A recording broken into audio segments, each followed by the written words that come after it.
जय हिंद फ्रेंड्स, हिंदी वाला YouTube channel में आपका स्वागत है। आज मैं क्लास 10th की एक बड़ी ही शानदार कविता एक वृक्ष की हत्या, जो कवि कुंवर नारायण द्वारा रचित है, उसका line by line Hindi explanation आप सबों के साथ साझा करूंगा। तो आप सभी बड़े ही ध्यान से सुनने व समझने का प्रयास करें। कविता है एक वृक्ष की हत्या, जिसके कविकार कुंवर नारायण जी हैं। कवि कुंवर नारायण एक प्रकृति प्रेमी कवि है। इसमें प्रकृति की दशाओं का वर्णन करते हुए कवि ने बड़े ही शानदार तरीके से मानवता और प्रकृति के संबंध को उजागर किया है। कवि कहते हैं कि अब की बार जब घर लौटा तो देखा कि वह नहीं था वही बूढ़ा चौकीदार वृक्ष। कवि कहते हैं कि अब की बार जब मैं घर लौटा तो देखा वह नहीं था। कौन? वही बूढ़ा चौकीदार वृक्ष जो हमेशा मिलता था मुझे घर के दरवाजे पर तैनात। कवि कहते हैं कि कवि का जहाँ ग्रामीण परिवेश में जहाँ इनका घर था, वहाँ पे इनके घर के ठीक सामने मुहाने पर एक बड़ा सा पेड़ खड़ा था। चौकीदार की भांति उसकी डालियाँ राइफल के समान प्रतीत होता था, इसलिए कवि ने वृक्ष को चौकीदार कहा है। वही बोले हैं कि अब की बार घर लौटा तो देखा वह नहीं था वही बूढ़ा चौकीदार वृक्ष जो हमेशा मुझे मिलता था, घर के दरवाजे पर कड़े कमान तैनात रहता था। बताते हैं उस चौकीदार के बनावट कैसा था, उसका शरीर, रंग, रूप, आकार, प्रकार कैसा था, इस बारे में बताते हैं कि पुराने चमड़े का बना उसका शरीर, वही सख्त जान। लेकिन भले पुराने चमड़े से बना, यानी कि उसके पेड़ की बाहरी जो परत थी वह क्या था, पुराना एकदम चमड़ा से बना हुआ उसका शरीर था, यानी कि उसके छाल के बारे में बोला जा रहा है। और वही सख्त जान, झुर्रियोंदार खुरदरा तना मैला कुचेला, और उसकी जो तनाएं थी, उसकी जो शाखाएं थी, वह मैला कुचेला एकदम झुर्रीदार प्रतीत हो रहा था। और कहा जा रहा है कि राइफल सी एक सूखी डाल, एक पगड़ी भी थी जो फूल पत्तीदार थी, यानी कि पेड़ के ऊपर फूल पत्तियां लदे हुए थे। ऐसा लगता था कि वह बूढ़ा वृक्ष पगड़ी बांधे हुए है।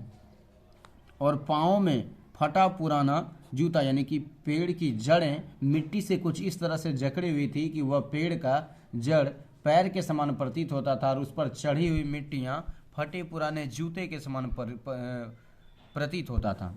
चरमराता लेकिन अक्खड़ बलबूता, वह बिल्कुल चरमरा रहा था, झुरझुरा रहा था, लेकिन उसकी अकड़ देखते बनती थी। वह अक्खड़ बलबूता एकदम अपने बल से, पूरी ताकत के साथ जमीन से जुड़ा हुआ, जमीन पे टिका हुआ, एकदम सख्ती के साथ खड़ा था। ऐसा लगता था कि अभी भी उस पेड़ में काफी जान बची हुई है, काफी ताकतें बची हुई है। यानी कि यह पूरा का पूरा पेड़ का परिचय दिया कि उसका जो शरीर था, उसका जो चमड़ा था, वो पुराने चमड़े का बना हुआ था, और लेकिन अंदर से सख्त जान, ताकत बहुत ज़्यादा, बहुत साल था, पेड़ बहुत ही ज़्यादा मजबूत था।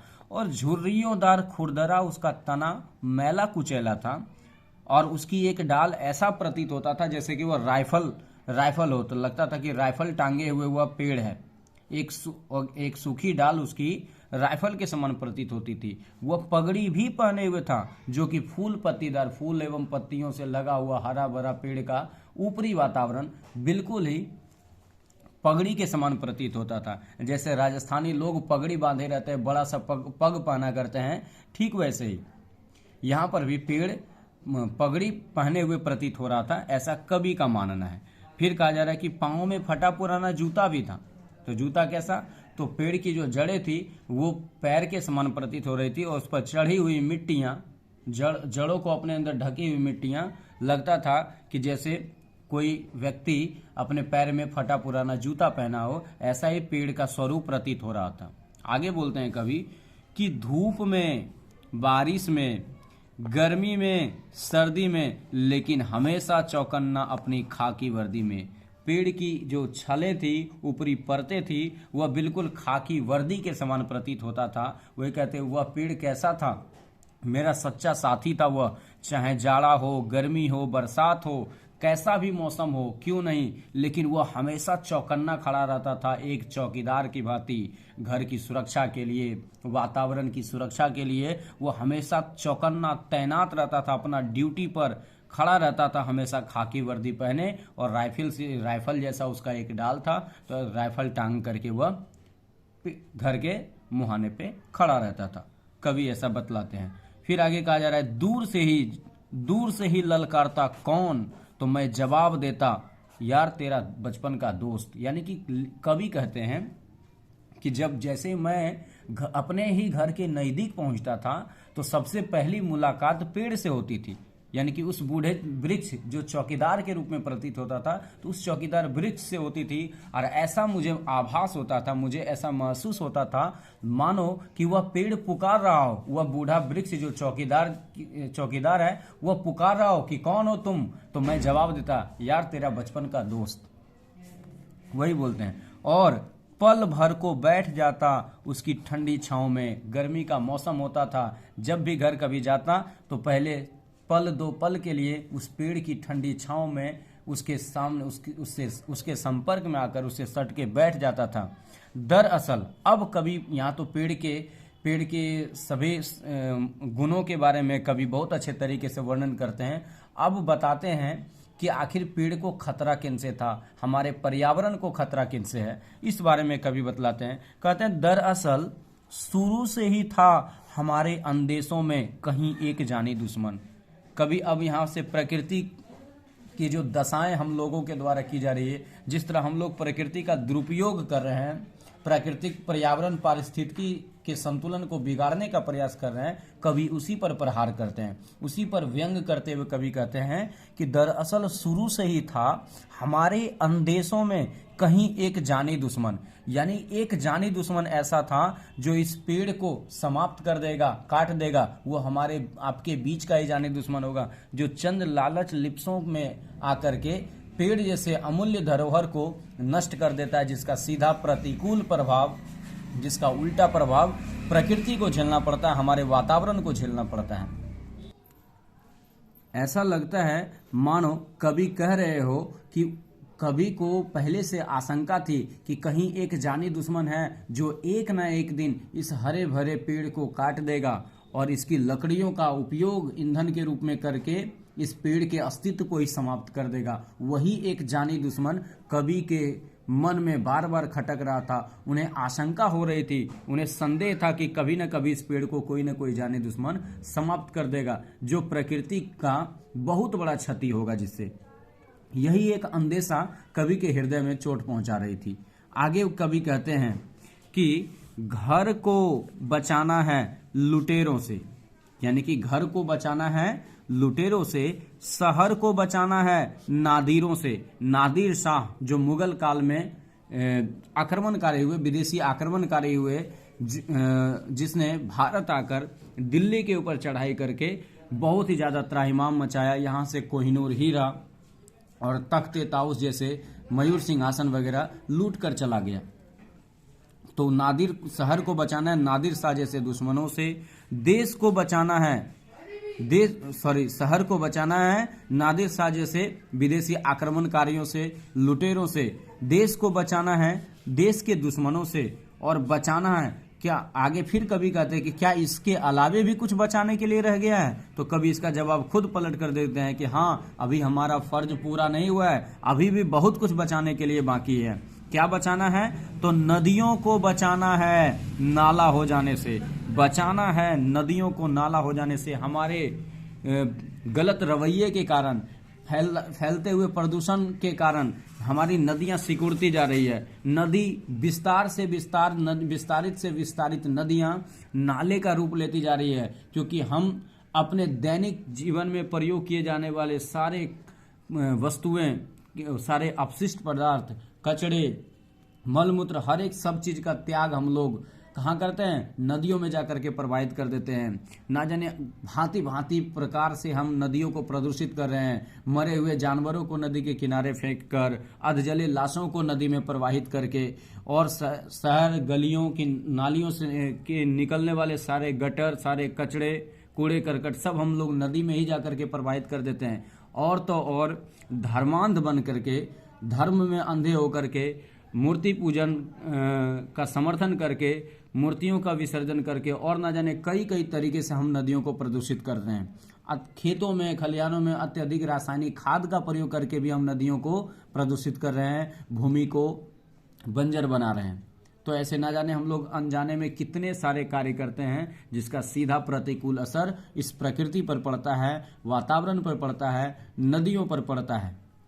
तो यही यहाँ पे कवि कहते हैं कि बचाना है नदियों को नाला हो जाने से, बचाना है हवा को धुआं हो जाने से। हमारे कल कारखानों से निकलने वाली चिमनियों से जो धुएं निकलते हैं, वो जहरीली गैसें निकलती है, उसके उत्सर्जन से हमारे वायुमंडल में ऑक्सीजन का लेवल दिनों दिन घटता जा रहा है, और वायुमंडल में हानिकारक गैसें, कार्बन डाइऑक्साइड, नाइट्रोजन जैसी गैसें और भी अन्य विषैली गैसों का प्रभाव जो है सो वायुमंडल में बढ़ता जा रहा है, जिससे हमारे वायुमंडल का जो ऑक्सीजन का जो असर है वह घटता जा रहा है, यानी कि हवा प्रदूषित होती जा रही है। इसीलिए कवि कहते हैं कि हवा को बचाना है धुआं हो जाने से, बचाना है खाने को जहर हो जाने से, भोजन को बचाना है जहर हो जाने से। ना जाने भोजन में बहुत खाद्य पदार्थों में लोग चंद लालच लिप्सों में आकर के मिलावट करते हैं, ना जाने दूध में क्या क्या चीज़ें मिलाते हैं, अनाज में क्या क्या चीज़ें मिलाते हैं, जिसका सीधा असर हमारी सेहत पर पड़ता है। तो एक कवि कहते हैं कि बचाना है भोजन को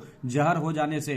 कवि यहीं पे नहीं रुकते हैं, वो और कहते हैं कि इसके अलावे भी अभी बहुत कुछ बचाना बाकी है। तो क्या बचाना है? तो बचाना है जंगल को मरुस्थल हो जाने से, जंगल को कटने से बचाना है। जंगल बंजर भूमि का रूप लेते जा रहा है, थार मरुस्थल जैसा बनता जा रहा है। तो हमें बचाना है हरे भरे जंगलों को मरुस्थल हो जाने से, और बचाना है मनुष्य को, यानी बचाना है आदमी को जंगल हो जाने से। जनसंख्या इतनी तीव्र गति से बढ़ रही है, पूरे विश्व में जनसंख्या का विस्फोट कुछ इस कदर छाया हुआ है कि आदमी जंगल होता जा रहा है और जंगल मरुस्थल होता जा रहा है, यानी कि जंगल का आकार घटता जा रहा है और मानवता का आकार बढ़ता जा रहा है। मनुष्यता बहुत ही तीव्र गति से बढ़ते जा रही है, यानी कि कवि ने यहाँ पे बढ़ती हुई जनसंख्या पर भी प्रहार किया है। तो इस तरह से इस कविता का मूल भाव ही था कि हम प्रकृति का विदोहन न करें, बल्कि प्रकृति को सजोने में, उसे बचाए रखने में, उसे अक्षुण्ण रखने में अपना महत्वपूर्ण योगदान दे। सरकार भी, हमारे देश की सरकारें भी समय समय पर बहुत सारी योजनाएं चलाती है, जैसे जन जीवन हरियाली योजनाएं, पेड़ लगाओ पर्यावरण बचाओ योजना, इस तरह से जागरूकता अभियान चलाती है। तो इसका सीधा सा पर्पस है कि हमारा और आपका भी कर्तव्य बनता है कि हम अपने पर्यावरण को, हम अपने इन्वायरमेंट को, अपने वातावरण को शुद्ध रखें, उसे सुरक्षित रखें, उसे समृद्ध बनावे। क्योंकि अगर पर्यावरण नहीं होगा तो यह भी मनुष्य के अस्तित्व पर कल को सवाल खड़ा हो जाएगा। पर्यावरण प्रदूषण के कारण अनेकों समस्याएं घर कर रही है। पर्यावरण समस्या जितनी तीव्र गति से बढ़ रही है, इसका सीधा नतीजा यह देखने को मिल रहा है कि कभी ग्लोबल वार्मिंग की समस्या, कभी क्लाइमेट चेंजिंग, जलवायु परिवर्तन की समस्या का सामना करना पड़ रहा है हमें। पृथ्वी का तापमान बढ़ता जा रहा है, अर्थात भूमंडलीय तापन या वैश्विक तापन जैसी समस्याएं क्रिएट हो रही है। तो आज अगर हम नहीं सुधरे, अगर आज भी हम लोग प्रकृति के साथ खिलवाड़ करते रहे, अंधाधुन दोहन करते रहे, तो एक न एक दिन ऐसा आएगा जब हम लोग स्वयं अपने कुकृत्यों से, अपने लालच लिप्सों के कारण अपने ही पैर पर कुल्हाड़ी मारेंगे और मानवता का नाश ही हो जाएगा। क्योंकि जैसे जैसे पर्यावरण प्रदूषण की समस्याएं बढ़ती जाएगी, हमारे पृथ्वी का टेम्परेचर उतना ही बढ़ता जाएगा। पृथ्वी का तापमान बढ़ने का सीधा असर ये होगा कि हमारे अंटार्कटिक और आर्कटिक क्षेत्र में जितने भी बर्फ का ये जो ग्लेशियर है वो पिघलना प्रारंभ हो जाएगा, और इसका नतीजा यह होगा कि हमारी पूरी की पूरी पृथ्वी ही जलमग्न हो जाएगी, जिससे मानवता हमेशा के लिए समाप्त हो जाएगी। तो ये भविष्य में आने वाली चुनौतियां हैं, जिसके लिए हमें आज तैयार रहना होगा। कवि ने अपनी लेखनी के माध्यम से, कवि कुंवर नारायण जी ने अपने शानदार कविता लेखन के माध्यम से हम मानवों को एक मैसेज दिया है, एक संदेश दिया है, ताकि हम समय रहते सचेत हो जाएं। धन्यवाद। आपने बड़े धैर्य व ध्यान से सुना, इसके लिए आपका आभार।